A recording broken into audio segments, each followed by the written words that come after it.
Hey guys, Go with the Count 23 here. Well, here we are, the tail end of 2014. Hope you all had a good Christmas. Hope you're not too stuffed and or pissed. And but I hope honestly though, I hope you had a good Christmas and everything. And also New Year is coming up. And yeah, 2014 has been a pretty damn good year for films. Not quite as good as last year, I don't think. It's not been the best year, but it's definitely been better than some years. And to celebrate this fact, every day this week I'm going to be bringing you a top 5 of 2014. There's going to be 7 lists, going to be ranging from worst films of the year to best kills of the year and best different things of the year kind of thing. And yeah, so once a day I'm going to be uploading one of these. It's going to be a top 5, and yeah, it really is that simple. So yeah, in this first top 5 video, which is coming out today, I will be counting down the top 5 worst films of the year, and yeah, so getting off to a good start. Now, as of this recording, I still have 2 other films to see. I still need to see Unbroken and Birdman.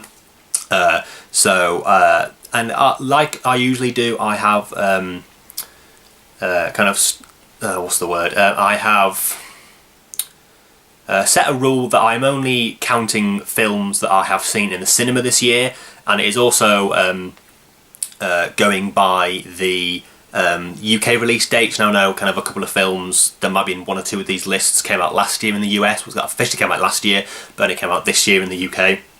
And so yeah, that's the only really rules. It has to be a film I've seen at the cinema, and it has to be the UK release dates, so there will be kind of a few anomalies in there. But yeah, like I said, this video I'm going to be counting down my top 5 worst films of the year. Now, you know me, I'm not one to complain. But yeah, there hasn't been that many bad films at the cinema this year, I have to say that. I obviously haven't seen every film, so I can't. There might be like a few that I wouldn't have liked. But this is my list, you know. I think there's 1 or 2 films in here that you might not have seen. 2 films, maybe 1 or 2 that you might not want to see at all. Maybe 1 or 2 surprising ones in here as well. But yeah, let's count down the top 5 worst films of 2014. Now, number 5 is going to be a film that I'm pretty sure nobody has seen. It's a British film. It stars, amongst others, Alfie Allen, Ed Spielers. Who else was there? There's Emma Rigby, who was in Hollyoaks. Someone else. Will Poulter is in it as well. It's called Plastic, and it is not a very good film. Now, I'm not going to say it's not a horrible film, and to be honest, this list was quite hard to do, because like I said, I haven't seen that many bad films at the cinema, but this was probably like the 5th worst one. But it's not horribly terrible, but it's just not a very good film. Basically, you have a group of con artists. They kind of nick like really high-priced kind of electronic items like iPads and stuff, and sell them at college, basically to make a load of money. And accidentally, they kind of intercept, or they basically steal from the wrong guy, and the guy wants the money back. And then in order to kind of pay the guy back, they just out of the blue decide to hold a diamond heist in somewhere in the US, I think, by stealing it from this kind of this prince, and for some reason he looks exactly like one of the people who were doing it. I mean, the characters in it were morally redundant. I mean, they're thieves basically, and this film kind of goes out to justify what these people do. There's no way of doing that. The acting was alright. There's kind of unnecessary nudity in the first kind of like half an hour. There's no point to it at all. Alfie Allen is pretty good. He's kind of one of the guy's friends who turns out to be a villain. And that's another thing for these top 5 videos, that some of them will contain spoilers, but don't worry, I will put spoilers in the headline, so don't worry about that. Yeah, but he turns out to be like a bad guy, and then they have to kind of he tries to steal from them. Basically, he tries to steal from someone who's stolen from somebody. And then there's like a shootout at the end, which is like completely unrealistic. It's like these people, nobody would die like that. I mean, there's like I mean, they're about like 17, 18 years old. There's no way that they are better than kind of like 30-year-old kind of assassins. There's no possible way that's ever going to happen. There's this stupid kind of heist thing that just didn't work. Like I say, it wasn't unwatchable, but it was definitely one of the worst films of the year. So yeah, number 5 we have Plastic. Now at number 4 we have, again, a film that's not horrible. It's just very, very, very, very boring, and that is a film starring, amongst others, Reese Witherspoon and Colin Firth, and that is Devil's Knot. Now, I mainly went to see this because I saw that it kind of had bad reviews, but I thought I'd give it a go. I like the look of the cast. The story was quite interesting. It was based on the true story of these two kind of young children who were killed as part of a kind of a cult kind of sacrifice kind of thing. And basically it kind of shows the trial of the two kids that are kind of the two young adults who are kind of arrested for the crime, and it's kind of like the defendants and stuff kind of trying to kind of save them. It just, yeah, I'd say it's not a bad film. I mean, Colin Firth is nowhere near his best in this film. Now I can't even remember if he's got like a really crappy American accent or he's got a British accent in America, which doesn't really work. But yeah, he wasn't that good. Reese Witherspoon wasn't in it enough for me. When she was in it, she was effective enough, but it just kind of amounted to nothing. I mean, you don't even find out who did it, so the whole film is redundant anyway. But yeah, I mean, like I say, it was quite hard to get worst films of the year. I mean, basically the top 3 are kind of the films that I consider the worst of the year, and the other 2 I just feel that aren't really good films. And it's just really, really boring. It was the dictionary definition of a butt-numb film. It was boring. Nothing really happened. I mean, it was interesting to kind of find out what was going to happen, but it's just boring. So yeah, it's not a particularly bad film, but it was just very boring. So that number 4 is Devil's Knot. And number 3 we have I mean, to be fair, this is probably Daniel Radcliffe's best performance post-Potter. We have him starring with Juno Temple. There's Max Minghella. There's a few other people in there as well, and that is Horns. Now, I didn't like it. Again, I didn't like despise it. I just didn't. I just felt like it didn't work. The whole kind of just the comedy kind of side of it just didn't work. They tried to kind of make a comedic slant on kind of rape and murder. It just didn't really work. I mean, like I said, Daniel Radcliffe was definitely the best he's ever been.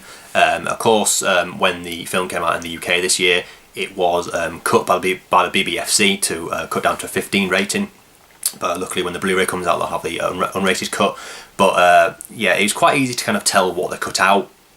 There's a pretty nasty kind of rape scene towards the end of the film. I just felt like the comedy didn't work. I just didn't really particularly like the characters. I didn't really care what happened to any of them. But yeah, they were pretty kind of, like the guys in Plastic, they were kind of like morally redundant. Yeah, I mean, and also, what kind of parent names their son Ignatius? It just doesn't happen ever. I don't know, it was rubbish.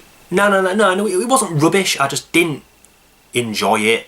I remember I just didn't laugh. When you're supposed to laugh, I just didn't laugh at all.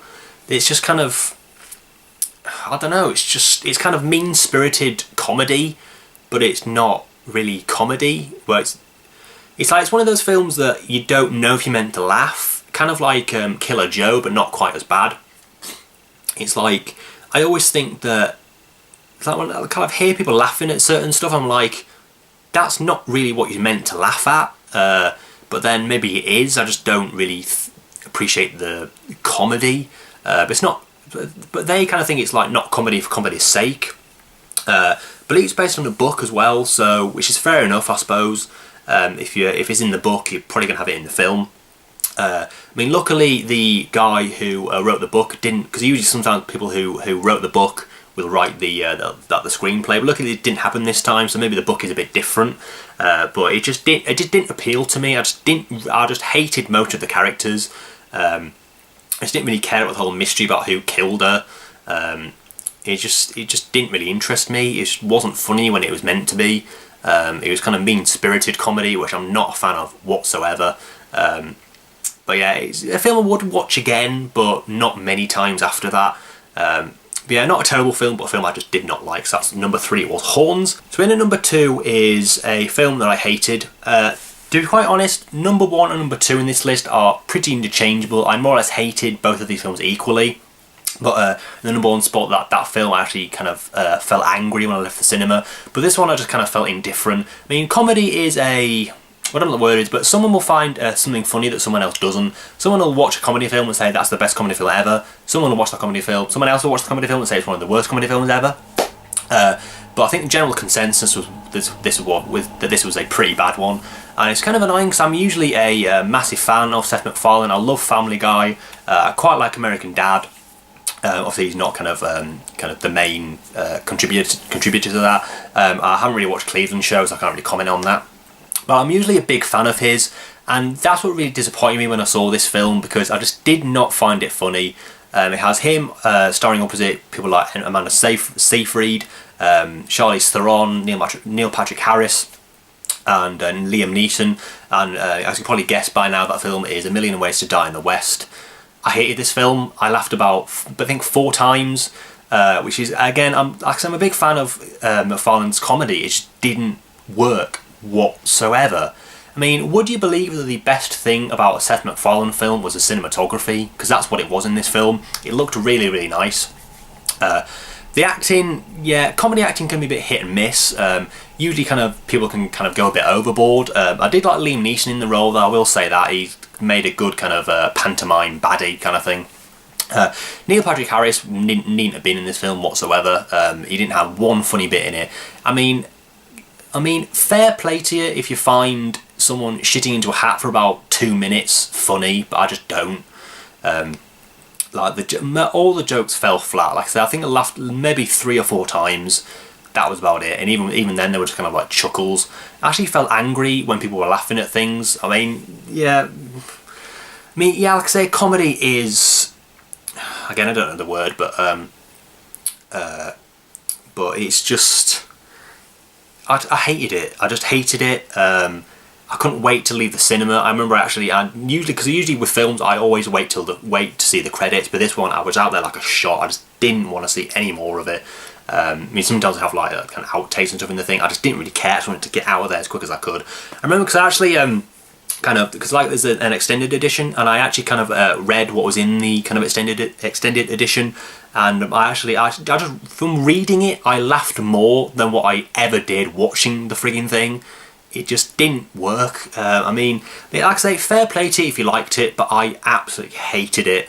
I just wanted to go in like really liking it, or at least liking it a little bit, but I just didn't.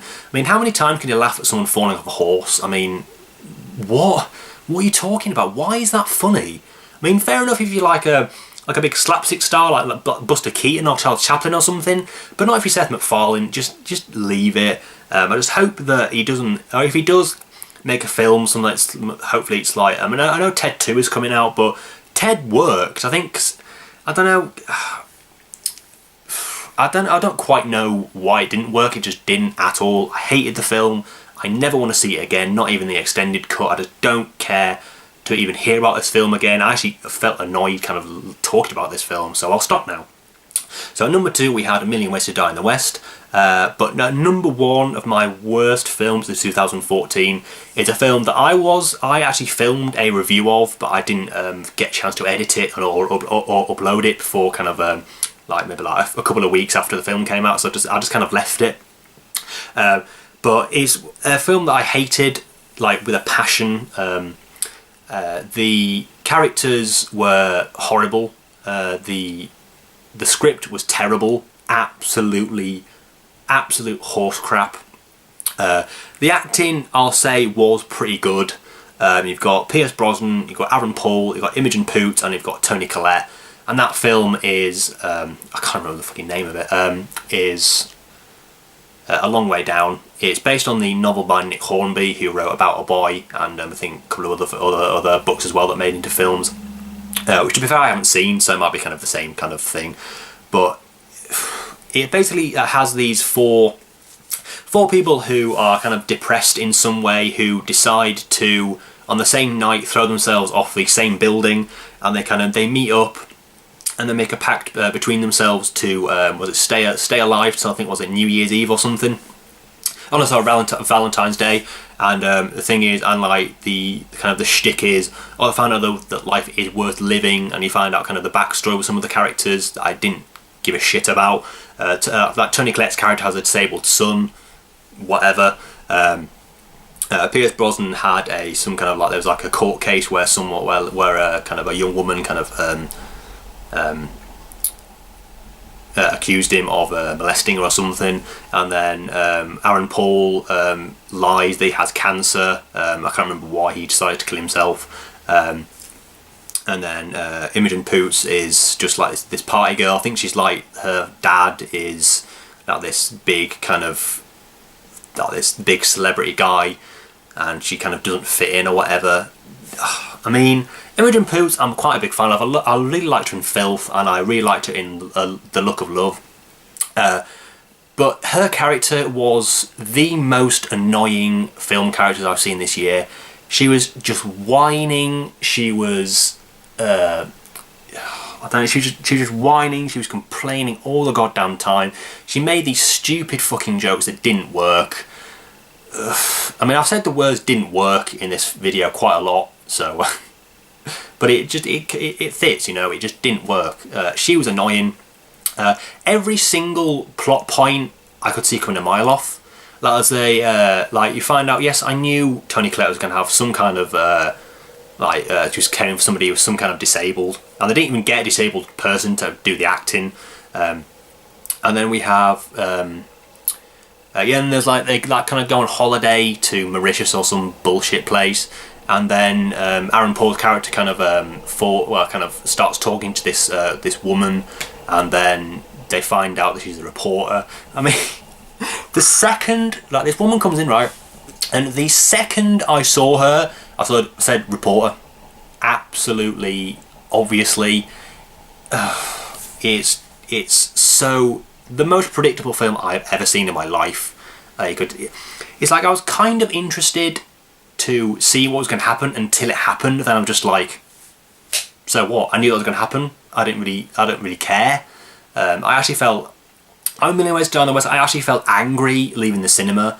It honestly pains me to talk about these kind of things, but that's the name of the game. I mean, you find films that you love, you find films that you hate, and sometimes talking about films you hate are more funny than talking about films you love. But not this time. It's horrible.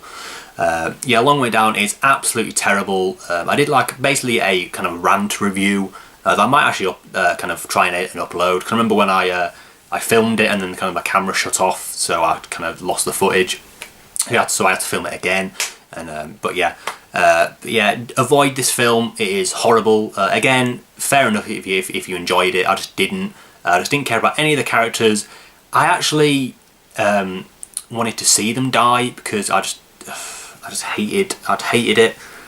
I hated the characters, I hated the script, I hated the story, I hated the characters. I think I've said that. Like I said, the acting was pretty good, the cinematography was pretty good, but that's the only good things I can say about this film. I fucking hated it. I fucking hated it. So yeah, avoid it like the plague. Yeah, it's rubbish. So yeah, there we have it. There we have my top 5 worst films of the year. At number 5 we had Plastic. At number 4 we had, what do we have? Devil's Knot. 3 we had Horns. At number 2 we had A Million Ways to Die in the West. And at number 1 we had A Long Way Down. So yeah, that is it for this video. So so join me tomorrow, or I'll be counting down my top 5 underrated / surprising films of the year. So until then, please rate, comment and subscribe. Thanks for watching. Have a great day.